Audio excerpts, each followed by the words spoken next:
Lieutenant General Dr. D.P. Watts.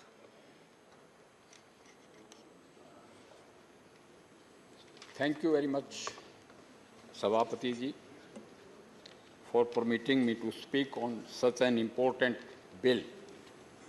First, I thank the Honorable Defence Minister and our यशस्वी प्रधानमंत्री कि वो ना तो समस्या को टालते और ना उसको पालते। ये बहुत पुरानी नीड ऑफ द आवर थी। आई विश के सुनने के लिए हमारे अपोजिशन के ऑनरेबल एमपीज़ भी होते यहाँ पे, क्योंकि समस्या बहुत पुरानी है। इसका मैं बाद में जिक्र करूँगा।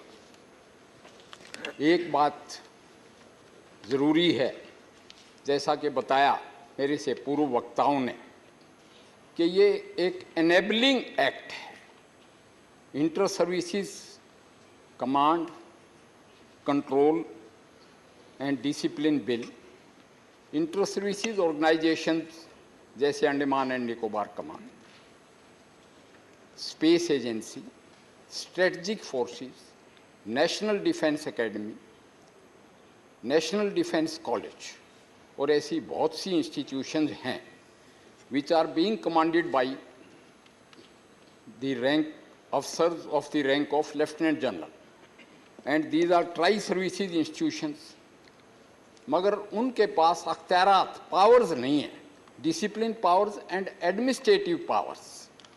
तो बगैर डिसिप्लिन और बगैर एडमिनिस्ट्रेटिव पावर के उनकी इफेक्टिविटी नहीं होती। नेवी, आर्मी, एयरफोर्स, नेवी और आर्मी एक्ट 1950 के हैं, सॉरी, एयरफोर्स और आर्मी एक्ट 1950 के हैं और नेवल एक्ट 57 का है।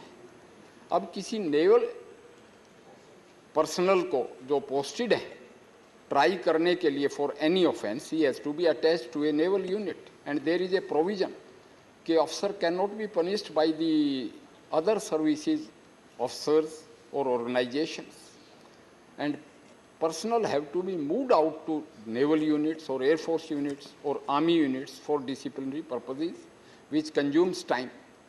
जो उनकी एबिलिटी है, यानी वो काम भी आ सकते हैं उस स्टेशन में रह के, वो वर्क आवर्स भी लॉस होते हैं और साथ में इकोनॉमिक लॉस भी होता है। कमांडर्स को एनेबल करने के लिए उनको ये अख्तियारात दे दिए गए हैं इस बिल के द्वारा। इस बिल को पूरी मैच्योरली डेलिब्रेट किया गया है, इसको फ्रेम किया गया। चीफ ऑफ स्टाफ्स कमेटी को इसका प्रेजेंटेशन किया गया। डिफेंस स्टैंडिंग कमेटी को इसका प्रेजेंटेशन जो हमारे डिफेंस फोर्सेस के जज एडवोकेट जनरल्स, यानी air force, navy and army के जज एडवोकेट जनरल्स जो हमारे लीगल ल्यूमिनरीज हैं, फिर इसको लीगल ल्यूमिनरीज को भी रेफर किया गया और फाइनली इसकी framing of the language and all legal aspects were done under the supervision of ministry of law and justice. तो नाउ एक ये परिपक्व बिल है।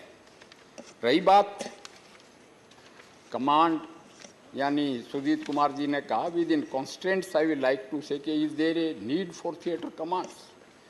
Theatre commands basically world war 2 में भी थे। अमेरिका तो ग्लोबल पॉलिसिंग का काम करते हैं, उनके पास many 4 star generals commanding the theatre commands and even 5 star generals भी हैं। और वो पैसिफिक कमांड है, अफ्रीका कमांड है, यूरोपियन कमांड है, यानी पूरे वर्ल्ड पे उनका ग्लोबल पॉलिसिंग का एक्शन है and their economy permits them to move the forces all over the world. Threat perception ऐसी है कि चाइना ने भी थिएटर कमांड्स बनाए हैं, 5 उनके पास भी हैं और उनका वेस्टर्न कमांड इज फेसिंग अस। जहाँ तक हमारा सवाल है, अभी तक तो हमारा डिफेंसिव ही स्ट्रेटजी है कि to defend the territories of India. मगर जैसे हम दुनिया की 5वीं इकोनॉमिक पावर हैं और मोदी जी की कमांड में जितनी तेज़ी से हम आगे बढ़ रहे हैं, तो 2030 तक या 2027 तक हम तीसरी सबसे बड़ी इकॉनमी हो जाएंगे। We have a very big sea line to defend. Asia Pacific, we have a role. We are members of Quad also. Under these situations, we may also have to follow the steps what superpowers have. Therefore, we should not look in a very limited way towards our territories also. It has also been brought out that government with specific notifications, though we are not creating a command, means theatre command just now, but it is enabling, it is certainly a platform for the constitution, because it will be a decision of the Ministry of Finance, standing committee, means a cabinet committee on security, and if they notify it, certainly a theatre command can be constituted. Same way other paramilitary forces, standing orders are there. When war comes, then BSF, CRPF, Coast Guards, they will come under the command of respective forces, armed forces. As far as the discipline is concerned, central government can very well notify, and with this notification, they become the part of theatre command also. So in totality, it is a enabling act, and as I was mentioning, कि अगर हम fully prepared होते, तो 1962 में China के हाथों हमारा bitter experience नहीं होता।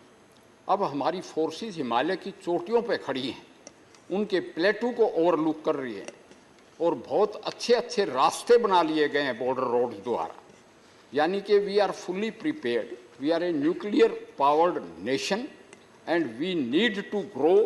For that growth we need to strategize, prior proper planning, and then we have to exert our might.